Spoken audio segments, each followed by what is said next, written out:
Oglum says, should I listen to podcasts that I can't understand at all in order to improve listening skill? Now, I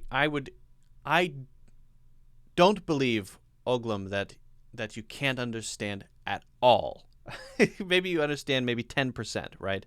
I refuse to believe that you understand 0%. I think it's got to be at least 10. But it's an interesting question and an important question, because you want to try to do things that are the right level of difficulty in order to make progress. Let's say, for example, my goal was to become a professional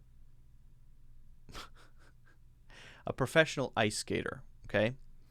Now, I have to find the thing for me that is the right level of difficulty so that I improve. Too little, I won't improve, I'll stay the same. That's called stagnation. Too much, it's so difficult that I can't even begin to master it, and I won't make progress in that way either. So maybe I am able to move forward on ice skates reasonably well. So if I wanted, my goal suddenly one day I wake up and I say, I'm not an English teacher anymore, I've decided to become a professional ice skater.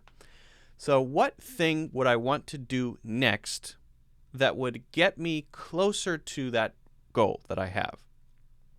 Would it be doing a triple axel, spinning 3 times in the air? No. That's way, way, way above me. And if I attempted that, I could attempt it and attempt it and attempt it probably 1,000 times and I would never succeed. Why? Because I hadn't made the intermediate steps toward that very challenging accomplishment. So it makes sense to do the steps between so that you can accomplish the thing at the end, right? So that's important to keep in mind. Now, should I just then stay on my ice skates and slowly skate forward, which is a thing I can do? Probably not. Why? Because I can already do that reasonably well. So if I continue doing the same thing, then I'm likely going to stay at the same level, and that's called stagnation. So I might instead, I don't know what's next, do one little spin on the ice. Try to do that, or skate in a circle. I don't know the next thing. I'm not a very good ice skater, but take that principle and that idea and apply it to what we're talking about here, which is how well you're able to understand what you hear.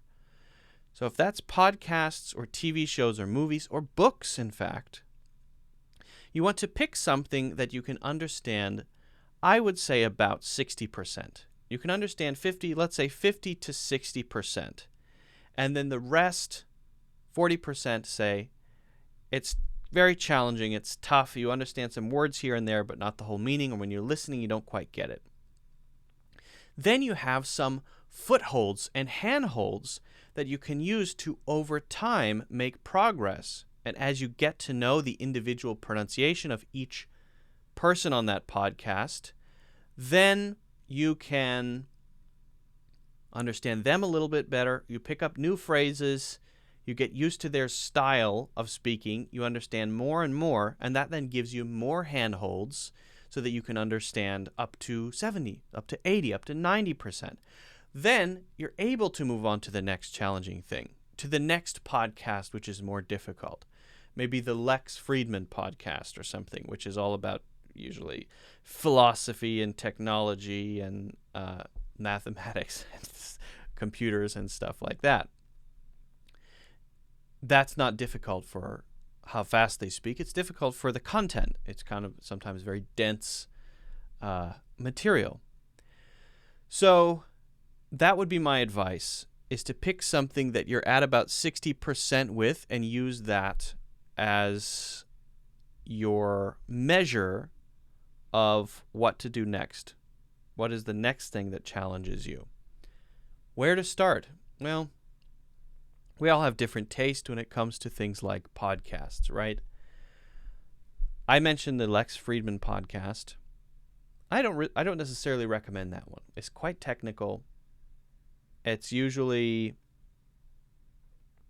about science, philosophy, that sort of stuff. So if you're not interested, okay.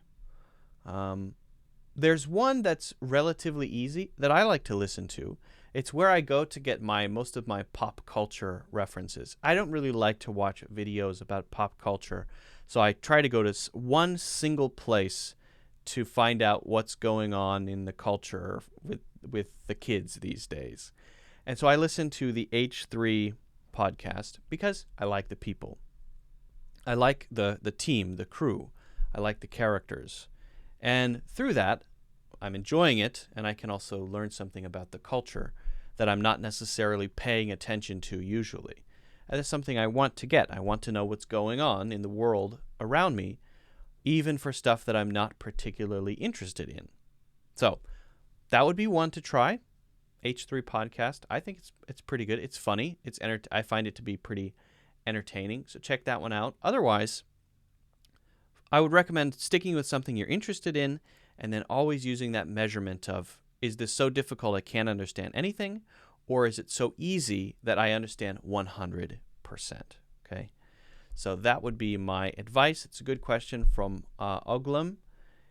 If you guys haven't already done so, don't forget to hit the like button, of course. Don't forget to subscribe, follow, and check out the links in the description to see my full English learning courses.